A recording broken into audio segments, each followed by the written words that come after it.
know what it is about great artists and tragedy, but man, they go together like peanut butter and jelly. Like shorts and the distressing realization that I forgot to shave my legs. Like pen and paper. Speaking of which, let's talk about Edgar Allan Poe, creator of detective fiction, lover of his cousin, and my favorite gothic goth who changed the literary landscape forever. Hello, welcome to Nerdy and Quirky. Here's some cool history. Little baby Edgar was born on January 19th, 1809 in Boston, Massachusetts to Elizabeth and David Poe. His father abandoned their family and then his mother died a year later. So Edgar Poe was taken in by the Allan family, completing the first step of his legacy, his name. Edgar Allan Poe. The Allans were rich and Edgar was more or less spoiled, and in 1826 he enrolled in the University of Virginia to study language.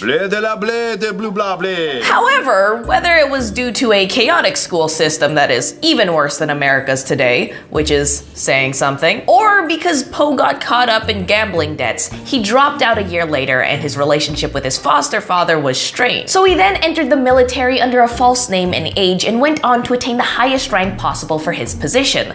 But his love of language was not forgotten as he published his first book, Tamerlane and Other Poems, under a very simple pseudonym, a Bostonian. However, he still wasn't satisfied. He was allowed to leave his position 3 years early under one condition. He reconciled with his father. Now, his father also had a condition, which was pretty sad because his wife just died, but he actually required Poe to attend West Point Military Academy. And Poe did! And then, what a surprise! Poe dropped out. He also got disowned. I'm sorry, I love Poe, but he is a hot mess, and it just gets messier. After being disowned in 1831, he went to live with family in Baltimore, which is where he met his true love, in his family, in Baltimore. Good morning, Baltimore. A 26-year-old Poe fell in love and married his cousin Virginia, who was literally half his age. You know the old rule, half your age plus 7. It was weird, it was a different time, but it was purportedly a loving relationship with some debate as to whether it was actually romantic or they were just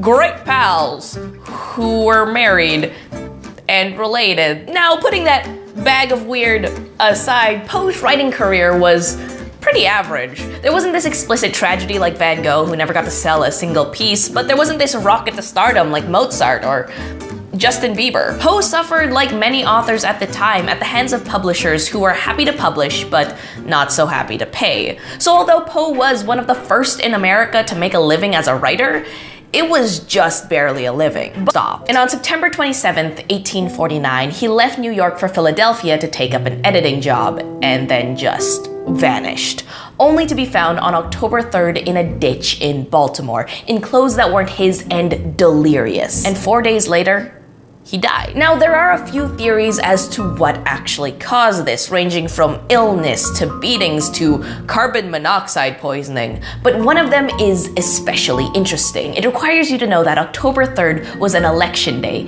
and the ditch that Poe was found in was by a polling station. Now, the 19th century has this form of voting fraud called cooping, where a victim was kidnapped and forced to vote multiple times under different disguises. These people were given alcohol as a reward. Now, this theory explains why Poe was found in new clothes and just out of his mind. Either way, 1849 saw the end of Edgar.